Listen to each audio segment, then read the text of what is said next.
हाँ जी नमस्कार। मैं कृष्णानंद यादव आज आप लोगों के बीच में कुछ हिंदू और मुसलमान के प्रति जो समाज में कुछ बातें चल रही है उसको लेकर मैं आप लोगों के बीच में आऊँगा। तो सर प्लीज़ अपना नाम। जी नमस्कार, मेरा नाम मोनू अंसारी है और मैं कृष्णा जी का दोस्त हूँ। हम लोग आज हिंदू मुस्लिम के जो भी पक्ष विपक्ष होते हैं उस पर वार्तालाप करेंगे। तो उसी अनुसार ये सवाल पूछेंगे, मैं आंसर दूंगा, मैं सवाल पूछेंगे, आंसर देंगे। हाँ सर, तो थोड़ी सी आप क्या कीजिए, अपनी एनर्जी को बढ़ाइए और आवाज़ को थोड़ा कैमरे तक पहुँचाइए ताकि कैमरे में जो आवाज़ है। हाँ, वो फर्स्ट टाइम है, थोड़ी नर्वस हूँ मैं, बट कोई बात नहीं, घबराने की जरूरत नहीं है। तो ये हमारा पहला क्वेश्चन। सर आप हिंदू में क्या देखते हैं और मुसलमान में क्या देखते हैं? क्वेश्चन एक ही है, हिंदू और मुसलमान में क्या फर्क है? आप क्या विचार रखते हैं अपने हिंदू और मुसलमान में? जी मैं तो यही मानता हूँ कि हिंदू और मुस्लिम है तो दोनों मानव ही, इंसान ही है। दोनों का जो धर्म है बस वो नाम के लिए अलग है, बाकी कर्म तो इंसान सेम ही करता है। बिल्कुल। तो जो इंसान अगर अच्छा कर्म करेगा तो अच्छा ही भोगेगा और गलत करेगा तो गलत ही भोगेगा। उस अनुसार हिंदू और मुस्लिम को मैं एक ही मानता हूँ। वो तो बस हमने मान्यता बना रखी है कि ये हिंदू है, ये मुस्लिम है, लेकिन जो भी हमारा करता धरता होगा, जो अल्लाह होगा या उसको भगवान होगा, जो भी होगा वो एक सुपर नेचुरल पावर है, वो होगा एक ही मेरे अनुसार। बस वो हमें पता नहीं है कौन है, इसलिए हम अपने अनुसार अलग अलग मान्यता मान ली है कि ये भगवान है, ये अल्लाह है, ये गॉड है, या कोई भी हो। तो कुछ चलिए सर, आपने बहुत अच्छी बात बताई कि जो है, जो हिंदू धर्म जो है, चाहे मुसलमान, सब एक ही है। बहुत अच्छी बात इन्होंने बताई और ये माना जाना चाहिए, सबको मानना चाहिए कि जो इस पृथ्वी पर जो मनुष्य जाति है सब एक ही है, या हिंदू हो या मुस्लिम हो या सिख हो या ईसाई हो। सही है ना सर?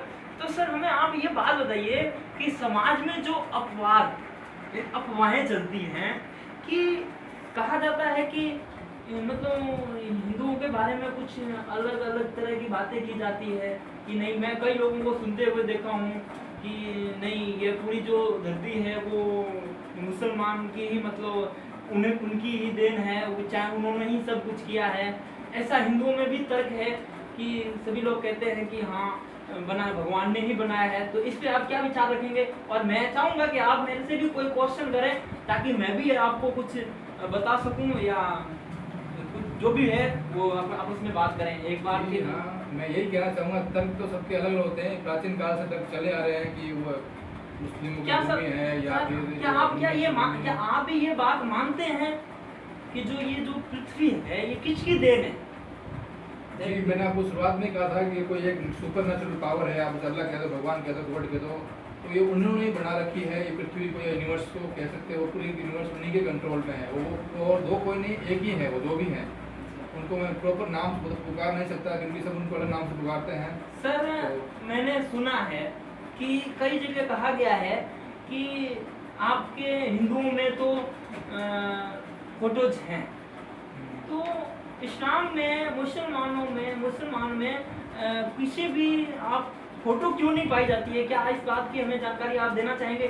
किसी भी तरह की फोटोज या कोई भी चीज़, मतलब हमारे जैसे कि अगर हिंदू में आप देखेंगे तो श्री राम जी की, चाहे जो भी है, सबकी फोटोज आपको मूर्तियों के रूप में सब मिल जाएंगी। तो आपका क्या मानना है कि आपके जो गॉड हैं क्या वो दिखना नहीं चाहते हैं, या फिर वो कहते हैं कि मन में ही? ऐसा मैंने सुना है, तो आपकी क्या विचारधारा है? जी मैं तो यही कहूँगा कि ये जो तस्वीर वाला मामला है तो शायद कुछ अलग हो सकता है, इसके बारे में ज़्यादा मालूमात नहीं है मुझे, लेकिन फिर भी कहूँगा कि जैसे चलता आ रहा है वैसे मानते हो, क्या कर सकते हैं इसके बारे में। अच्छा, तो जहाँ तक कि मुझे पता है, मैंने और भी कई जगह बहस छेड़ी थी, तो उसमें उन्होंने ये कहा था कि हम किसी मूर्ति को नहीं मानते। इस्लाम में ये कहा गया है कि हम किसी मूर्ति या किसी चित्र या किसी ऐसी चीज़ को नहीं मानते जिसके सामने हम माथा टेक सकें, और हम अगर सीधे जो है कि सीधे उसी को ही मन से याद करते हैं, उस अल्लाह को। क्या ये बात कितनी सही है?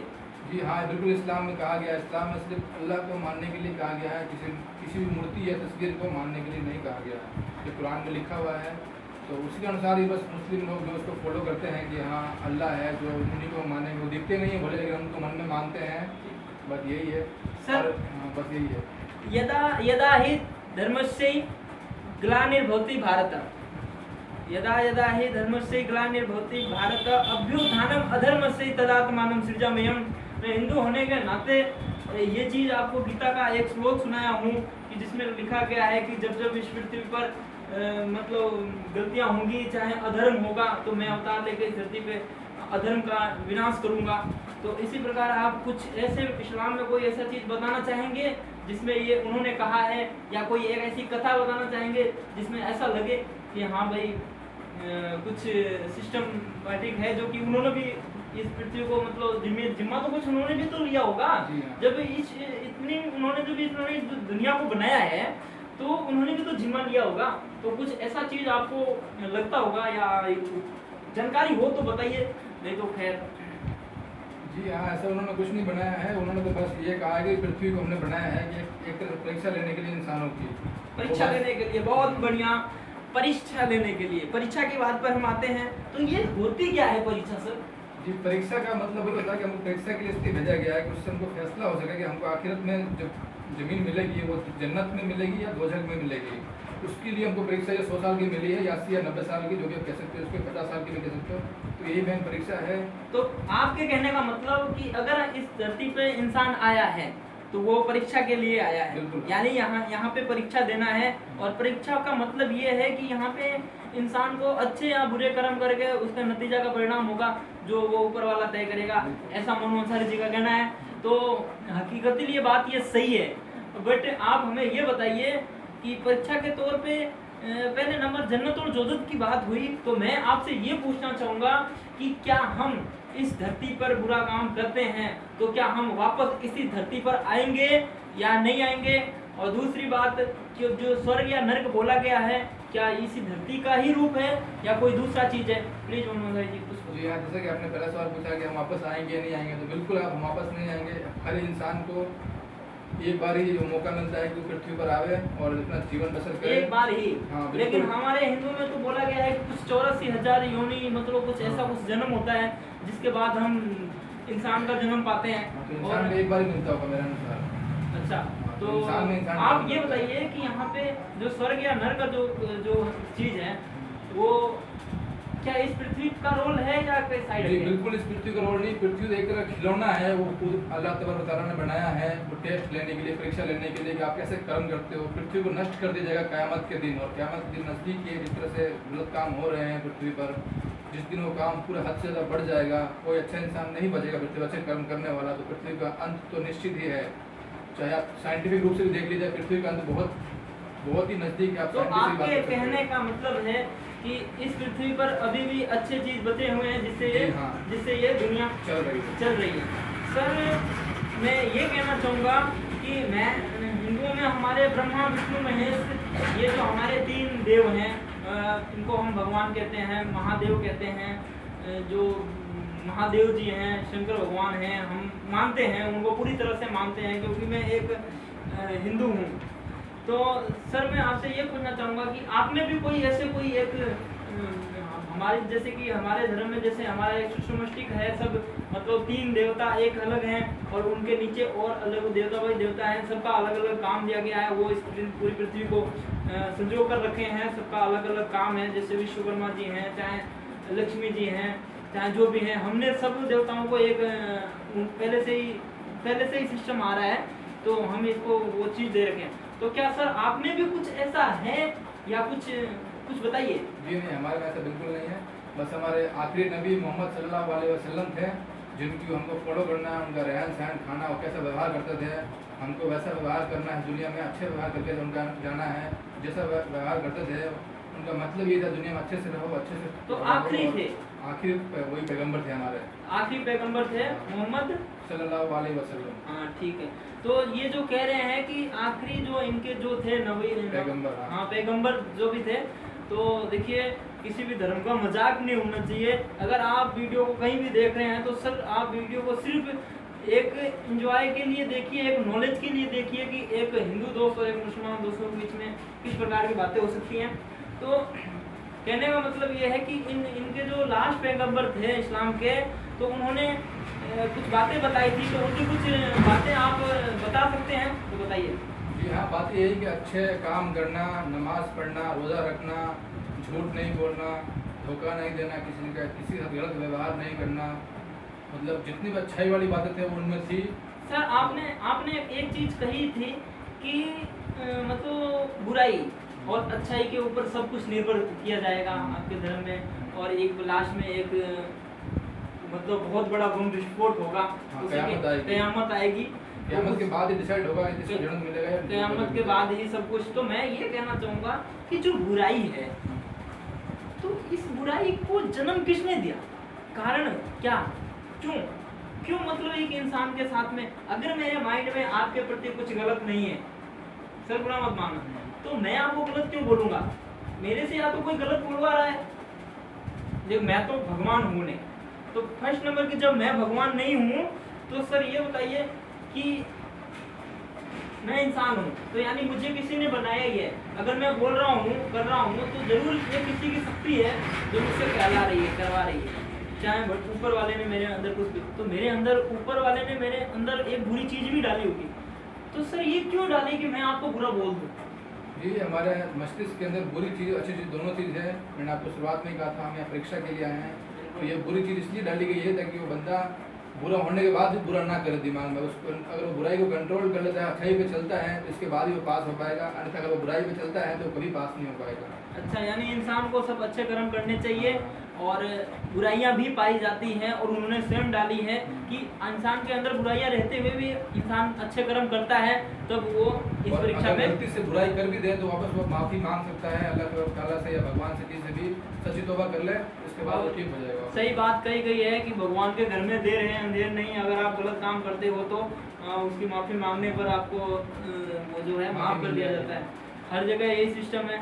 सर आप हिंदुस्तान में रहते हैं, ठीक है, क्या ख्याल है आपको, क्या फील होता है, ये हिंदुस्तान जैसा इंडिपेंडेंट देश मैंने आज तक पूरी पृथ्वी पर नहीं देखा।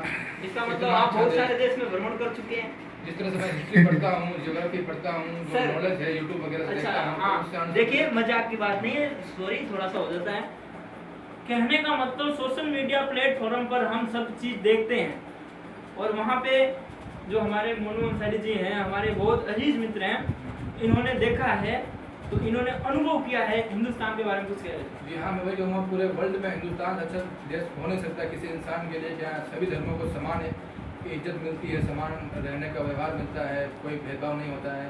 यहीं अगर आप अफगानिस्तान चले जाओ या फिर पाकिस्तान चले जाओ या किसी और देश में चले जाओ, वहाँ पर भेदभाव होता है, जो अल्पसंख्यक होता है उनके साथ बुरा व्यवहार होता है, चाहे वहाँ के शिया मुस्लिम हो या हिंदू भाई हो, उन सबको मारा जाता है, उनकी बहू बेटी की इज्जत लूटी जाती है, उनको बाहर निकाल दिया जाता है, ठीक है। लेकिन हिंदुस्तान में ऐसा बिल्कुल नहीं है। मैं हिंदुस्तान में बचपन से रहा हूँ, मेरे सर बाप एक दादा सब रहे हैं यहाँ पर। हाँ सर, एक बात मैं आपसे कहना चाहूँगा, जो जो चीज़ आपने कही कि बाहर के देशों में ये सब चीज़ होता है, गलत चीज़ें ज़्यादातर होती है, तो सर मैं एक बुरा ना माने तो मैं एक चीज़ कहूँगा कि ये वही सारे इस्लाम देश हैं जहाँ पे ज़्यादातर चीज़ ऐसी होती है, इस्लामिक देश है। ये बात तो ठीक है, लेकिन ये आपने बिल्कुल सही कहा। ये हो सकता है कि क्या पता वो जो कुरान में लिखा उसको फॉलो नहीं करते हो, क्या वो कुछ अलग ही चीज़ को फॉलो करते हो, जो आतंकवादी के जो नियम होते हैं उनको फॉलो करते हो उस अनुसार। सर मान लिया कि ये सब है, अब एक चीज़ को तो आपने माना कि ये जो बाहरी के जो देश हैं, ज़्यादातर इस्लाम देश हैं, वहीं पर ही ऐसा सिस्टम पाया जाता है। मैं आपको एक चीज़ नहीं, और ऐसी बात नहीं है, और भी जो अरब खाड़ी देश है, जैसे सऊदी अरब हुआ, कुवैत हुआ, ओमान, जितने भी देश है, इराक, ईरान, उसमें भी लड़ाई होती है। बस ये पाकिस्तान, अफगानिस्तान थोड़े बहुत हैं जो लेकिन होती तो है यहाँ पे। दूसरी चीज़ ये आपको मानना पड़ेगा कि ज़्यादातर जो आतंकी संगठन होते हैं, तो ज़्यादातर क्या लगभग मेरे हिसाब से तो मैंने जहाँ तक सुना है, पढ़ा है, देखा है सोशल मीडिया प्लेटफॉर्म पर, कि ज़्यादातर जो होते हैं वो आतंकवादी जो होते हैं मुसलमान ही होते हैं।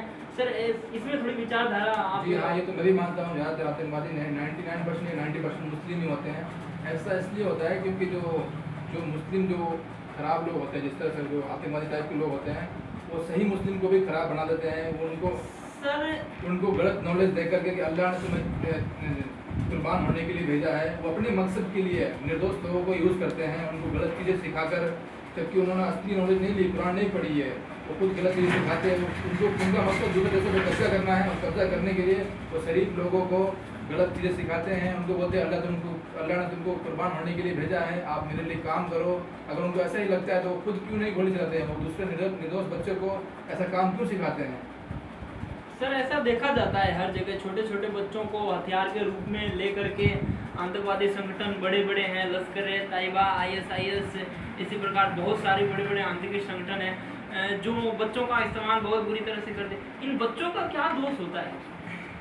जी, बच्चे हैं किसी की बातों में आराम से रहते हैं, इसलिए वो लोग पहले बच्चों को टारगेट करते हैं। जवान खून को 18 से 20 साल, 14 साल, 15 साल के बच्चों को कंट्रोल कर सकते हैं आराम से। उनको अच्छी सी लालच देकर कि खुदा ने तुम्हें मरने के लिए भेजा है, कुर्बान होने के लिए भेजा है, इनसे अपना काम निकलवाते हैं, अपने मतलब का काम करवाते हैं, इनको भी वो खत्म कर देते हैं बाद में। मोनू अंसारी जी, फिलहाल तो हम अपन आपस में बातें कर रहे हैं, एक बात हो जाए मजे की कि आप कह रहे होंगे कि मैं आपसे क्वेश्चन बाई क्वेश्चन किए जा रहा हूँ, कोई मैं डिबेट करा रहा हूँ क्या? तो सर ऐसा मेरे को थोड़ा अजीब लग रहा है, आप भी मेरे से कुछ पूछिए, कुछ भी। तो हम बोलते हैं कि आपके जो धर्म के अनुसार ये पृथ्वी का निर्माण कैसे हुआ और ये कैसे चल रहा है, पृथ्वी यूनिवर्स कैसे बनी? मतलब देखिए, हिंदू एक बहुत बड़ा धर्म हमारे जो माना जाता है, और जो हिंदुस्तान में तो आप अगर हिंदू धर्म की किसी से भी पूछ लेंगे ना तो बहुत मतलब अच्छी तरह से वो व्याख्या कर पाएंगे। एक आप छोटे से शब्द में आपको बता दिए, मैंने शुरू में ही कहा था कि ब्रह्मा विष्णु महेश जी करके हमारे एक दो तीन महादेव हैं जो भगवान के रूप में व्याख्यात हैं, और ये हकीकत है, रियलिटी है। इस चीज़ को मैं ना तो कोई भी शख्स मना नहीं कर सकता, और इन्होंने ही इस पृथ्वी का पूरा नवनिर्माण किया है, इनकी वजह से ही सब कुछ हुआ है। तो सर आपको ज़्यादा बताऊंगा तो पूरा कई दिन कई रात लग जाएंगे इस विषय पे। तो सर आप इतना मान लीजिए कि हमारे धर्म में मानना तो आपको पड़ेगा ही फिलहाल, क्योंकि यही चीज़ जो है वो सत्य है हमारे लिए, क्योंकि जो महादेव जी हैं और ब्रह्मा जी हैं और विष्णु जी हैं, इन्होंने ही इस पृथ्वी को पूरा संभाल, इनकी तीनों जने की जिम्मेदारी है। ब्रह्मा जी ने निर्माण किया था और विष्णु जी जो है वो भी पृथ्वी के संहारक हैं, और महादेव जी भी रक्षा करते हैं। तो सर ये है सिस्टम हमारे इस पृथ्वी का, इन्होंने ही सब कुछ किया हुआ है, और हमारे धर्म में मतलब कोई अलग का खेल नहीं है कि जो कह सकें या कोई और देखेंगे तो हमारे धर्म में बहुत सारी पौराणिक कथाएं हैं, जिस पर बहुत सारी भी भगवत गीता वगैरह करके मतलब बहुत सारे पुराण तत्व बहुत मिल जाएंगे आपको, मतलब कई दिन लग जाएंगे अगर हम इस विषय पे चर्चा करें। बहुत अच्छा जवाब दिया आपने कृष्ण जी ने। तो मैं ये पूछना चाहूँगा कि जो हिंदू धर्म के मान्यता के अनुसार जो पृथ्वी पे लोग आए हैं उनका मकसद क्या है? मतलब सिर्फ जीवन यापन करना है और कुछ? देखिए, जैसा हम पौराणिक कथाओं में सुनते आए हैं, उसमें जो लिखा गया है कि सब सिस्टम एक ही है। जैसे आपने शुरू में कहा था कि मतलब अच्छाई बुराई यही देखी जाती है, सब स्वर्ग और नरक की जो बात थी वो यही थी कि जो आदमी जैसा कर्म करेगा उसको वैसा फल प्राप्त होगा। ये नियम शुरू से ही बन के चलता हुआ आ रहा है। अच्छे कर्म करने वाले को अच्छा स्वर्ग प्राप्त होगा और बुरे कर्म करने वाले को, और फिर मनुष्य का मतलब हिंदू धर्म में भी मनुष्य का पृथ्वी पे आना कोई दूसरा कोई कर्म नहीं है, काम नहीं है। यहाँ पे आने के बाद मतलब मनुष्य को क्या करना है, एक अच्छे कर्म करने हैं, लोगों की भलाई करनी है, दान धर्म करने हैं। ये हमारी कथाओं पे मतलब यही सब लिखा जाता है, और यही एक सत्य है, और ये भी यही करना चाहिए। बिल्कुल सही कहा कृष्णा जी ने। बिल्कुल मुस्लिम धर्म में भी यही है, दान धर्म करना चाहिए उसको, है ना? हाँ, मैंने एक चीज़ सुना है, कहा जाता है कि आप लोग जो मतलब ऐसा तो देखो कहीं भी नहीं होना चाहिए कि एक जो समाज में एक चीज़ चली है ब्याज प्रणाली की, ठीक है, तो ये एक बहुत बुरी प्रणाली होनी चाहिए। देखिए, समस्या किसी को भी आ सकती है, मनुष्य कोई भी हो, कोई भी आदमी हो, समस्या किसी को भी आ सकती है। तो मैंने सुना है कि आप लोग किसी भी स्थिति में ब्याज का ना तो पैसा लेना जानते हैं, ना तो देना जानते हैं, ना तो देने की, ऐसा मैंने सुना है कि इस्लाम में है। क्या कहना चाहिए? जी हाँ, बिल्कुल हमारे इस्लाम में ब्याज लेना और देना बिल्कुल मना किया गया है। लेकिन देना तो मजबूरी में पड़ता है, लेकिन इंसान को ब्याज खुद से नहीं लेना चाहिए। अगर आप किसी को पैसे दे रहे हो तो आप उससे उतना ही पैसा वापस ले सकते हो, लेकिन बिल्कुल उनको ब्याज नहीं लेना चाहिए, ये हराम है मुस्लिमों में। क्योंकि एक बार मेरा कोई मुस्लिम दोस्त है, मैंने बोला कि उन्होंने बोला कि मुझे कुछ हेल्प चाहिए, तो मैंने बोला भाई, मैंने अपने हिसाब से बात कर ली कि भाई मेरे आगे जो जिस हिसाब से पैसे मिलते हैं तो उन्होंने बोला ठीक है कोई नहीं, मैं तो कर दूंगा। बट एक दिन ऐसा समय आया कि जब मैंने भी उनसे ऐसी प्रकार की बातें हुई, तब उन्होंने कहा कि भाई ये हम ब्याज नहीं ले सकते। मैंने बोला क्यों, देने को तो आपने दे दिया। तो बोले कि वो हमारी मजबूरी थी। तो ये एक अच्छी बात लगी कि जो ब्याज की प्रणाली है वो ऐसा हर जगह होना चाहिए। ऐसी बहुत सारी चीज़ें हैं जो कि होनी चाहिए। और जैसे कि आप अभी यहाँ पे रह रहे हैं, आप क्या रह रहे हैं, मतलब सभी लोग आपके पूरे फैमिली जो भी हैं अपना भाई की तरह रहते हैं सभी लोग। तो मोनू जी मैं आपसे एक चीज़ पूछना चाहूँगा कि आपको कभी कभी कुछ ऐसा प्रतीत होता है, कुछ ऐसा मतलब कुछ अलग टाइप का कि मतलब आप कहीं 4 लोगों के बीच में बैठे हों और मतलब थोड़ा सा मतलब ऐसा लगे कि हाँ मेरे बारे में कुछ ऐसा चल रहा है कि मतलब इस्लाम को, मुसलमान को टारगेट बना के कोई मेरे को बोलने की कोशिश कर रहा है। फिलहाल मैं आपको एक उदाहरण दे दूँ, जैसे कि हमारे देश में बड़ी बड़ी पार्टियां हैं, कांग्रेस, बीजेपी और भी बहुत सारी पार्टियां, जिनका खुल के नहीं बोलूँगा, मुझे भी जीना है। तो ये चीज़ है कि इनका ज़्यादातर लक्ष्य धर्म को लेके होता है। तो कैसा प्रतीत आप जी हाँ, थोड़ा बहुत हमें अनुभव फील हुआ है हिंदुस्तान ऐसे अच्छी कंट्री है, हम इसकी बुराई नहीं करते हैं, लेकिन थोड़ा बहुत जो यहाँ पर हिंदू लोग ज़्यादा हैं, भाई लोग हमारे हैं, सपोर्ट भी करते हैं, लेकिन कुछ लोग ऐसे हैं जो सपोर्ट नहीं करते हैं। जिस तरह से मैं आपको आज की एग्जांपल देता हूँ कि आज मैं जॉब के लिए गया था कंसरा इंजीनियरिंग में। अच्छा, तो कंसरा इंजीनियरिंग, जी हाँ, ये बासनी में जैम मेडिकल्स के सामने कंपनी है। अच्छा, तो उसने जो हाँ बहुत बड़ी फैक्ट्री है, जानी मानी प्रसिद्ध। चौकीदार ने कहा कि मैं उसके बाद 2-3 बार जा चुका हूँ, उन्होंने कहा सोमवार को आना, फिर मैं मंगलवार को गया उनके पास, उन्होंने कहा कि हमारे सेठ जी ने मुस्लिम लोगों को जॉब देने से मना किया हुआ है। मैंने कहा आपके सेठ है, आपकी कंपनी है, आप मना कर सकते हो, हम कौन हो सकते हैं कि नहीं, हम भी चुपचाप चल के आ गए। बस थोड़ा दुख होता है हमको। सर आपको बहुत बुरा लगा होगा जब उन्होंने इस बात को कहा कि हमारी जो कंपनी है वो मुसलमान को जॉब नहीं देती है। बट सर मैंने ऐसी चीज़ बहुत सारी हो रही हैं। जोधपुर में कंसरा वेयरिंग करके कंपनी है जो हमारे भाई को मुसलमान टारगेट करके जॉब नहीं दी।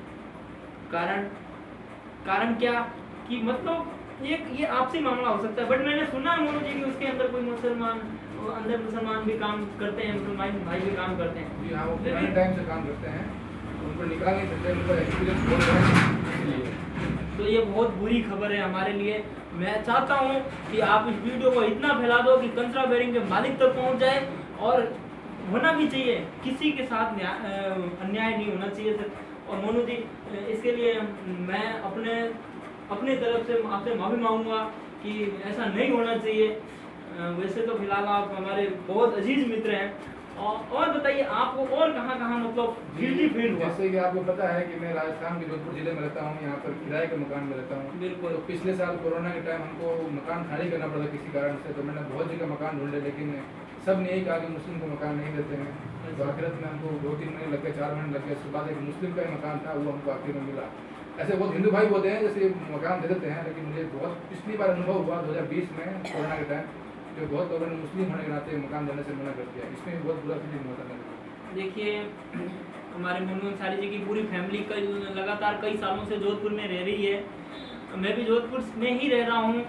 कहने का मतलब ये है कि पिछली बार लॉकडाउन जो लगा था, बहुत बुरी हालत हो गई थी लोगों की। इसमें इनको रूम खाली करने के लिए कह दिया गया था। तो जब ये अपना दूसरा रूम ढूंढ रहे थे तो इनको कई लोगों ने मुसलमान टारगेट करके रूम नहीं दिया। तो मैं कहता हूँ कि ऐसी चीज़ नहीं होनी चाहिए। क्यों हो रहा है ऐसे हमारे इस देश में, जहाँ हिंदू, मुस्लिम, सिख, ईसाई को सब समानता, एकता का अधिकार दिया गया है, वहाँ पे क्यों ऐसा हो रहा है कि किसी भाई को जो हमारे देश को इतना टारगेट समझता हो, एक सेफ्टी समझते हैं कि नहीं आप हिंदुस्तान में रहते हुए अपने आप को सेफ्टी। बिल्कुल देखिए जो इंसान अपने आप को इतना सेफ्टी समझ रहा हो, वो चंद कुछ मकान मालिक और किराएदार अपने आप को किराए पे रूम देने वाले लोग अपने आप को क्या समझ करके कैटेगरी देखते हैं, जात देखते हैं। जात आज का क्या ये 21वीं सदी जाति पाति की है क्या, भेदभाव देखने की है क्या? नहीं। आप लोगों से मेरी फिर से गुजारिश है कि प्लीज़ ऐसा मत होने दीजिए। लोगों हिंदू है या मुस्लिम है, हाँ आइडेंटिफाई है उसके पास, रहने वाला है, तो भाई उसको सहारा देना चाहिए, ऐसी बात। और हम सहारा देने वाले कौन है? उनका अधिकार है, ये उनका भी देश, मानते हैं कि नहीं? आपका भी देश है। तो सर आपने 2 चीज़ें बड़ी बता दी और बहुत बड़ी पॉइंट है, आप लोगों को नोटिस करना है। और कुछ आप कुछ ये और नहीं, कहीं इसके अलावा तो आपको मैंने और कोई नहीं अनुभव नहीं किया। बाकी दोस्त लोग मजाक बनाते हैं, अलग बात है, लेकिन सीरियस होकर किसी ने नहीं कहा है। दोस्त लोग मजाक बनाते हैं, ये भी एक मजाक बहुत में बड़ी है। बात है। किसी को भी मजाक बनाने का कोई अधिकार नहीं है। हमारा देश जब आज़ाद हुआ था तो उस टाइम ये कहा गया था कि जिसको जहाँ रहना है वो वहाँ रहे, और उसी को देखते हुए सभी लोग जो जहाँ थे, जो आया गया उसकी बात अलग है, जो जहाँ रह गया वो वहाँ रह गया। आज हम एक बन के रहना चाहते हैं। देखिए, जो गलत है उसके साथ गलत होना चाहिए, बिल्कुल। लेकिन जो सही है उसके साथ क्यों गलत हो। तो चलिए ठीक है, ये 2-3 पॉइंट है जिनको आप लोगों को समझना है। हाँ तो मोनू जी, अब हम ये कहना चाहेंगे कि हम कभी से धर्म पे चर्चा कर रहे थे, आपको कोई बात मेरी बुरी लगी क्या? जी बिल्कुल नहीं। क्योंकि देखिए, कोई बातें होती हैं जो मन में अब खटकती रहती है, हम पूछ लेते हैं। इस्लाम में, हिंदू में जो भी है, आप मतलब एक वो तथ्य होता है, लेकिन सब मिला जुला के जो चीज़ है वो एक ही है, वो भी एक ही है, और उनके सब लोगों का कहना एक ही है कि जो भी यहाँ कर्म का खेल है, कर्म के करना है अपने को। अगर इस दुनिया में हम आए हैं तो कुछ ऐसा करके जाएं ताकि हम मतलब जब उस दुनिया में जाएं उसके पास, तो वो हमें अपना हिसाब किताब दिखाएं, तो ताकि हमें अच्छा प्राप्त हो, स्वर्ग प्राप्त हो। आप क्या कहना चाहेंगे? जी हाँ, मैं भी यही कहूँगा, जब कर्म का खेल है, जैसे कि मैं मुस्लिम हूँ लेकिन फिर भी मैं सुना है कि जो श्रीमद् भागवत गीता है उसमें उसका पूरा सार यही है, जैसा तेरा कर्म है वैसा तेरा फल है। बिल्कुल बिल्कुल बिल्कुल सही कहा आपने। सभी धर्म में यही कहा गया है, जैसे कर्म करोगे वैसा फल भोगोगे, तो इसके अनुसार आपको अच्छे कर्म करने चाहिए, मैं यही कहूँगा। चलिए, तो बहुत बहुत धन्यवाद कि आपने हम चर्चा की। वैसे हम मित्र हैं, फिर वापस भी चर्चा करेंगे किसी बात को लेकर के। आपको कहीं कुछ ऐसा लगे तो आप अपनी आवाज़ को प्लीज़ मत दबाइएगा। दोस्तों, वीडियो को जितना हो सके उतना आज शेयर कीजिए। देखिए दो दोस्तों के बीच में क्या चल रहा है, और एक दोस्त जो मुसलमान होके थोड़ी थोड़ी तकलीफों का सामना कर रहा है, जो गर्व फील करता है हमारे देश में रहने का। और मैं ये कभी नहीं चाहूँगा कि किसी के साथ भी कुछ बुरा हो। देखिए, धर्म पे बात चर्चाएं होती रहती है, मेरा असली मकसद तो यही था कि कुछ चीज़ें बीच में आ जाएं। बहुत बहुत धन्यवाद, थैंक यू। वीडियो को जितना ज़्यादा हो सके शेयर करना। Like share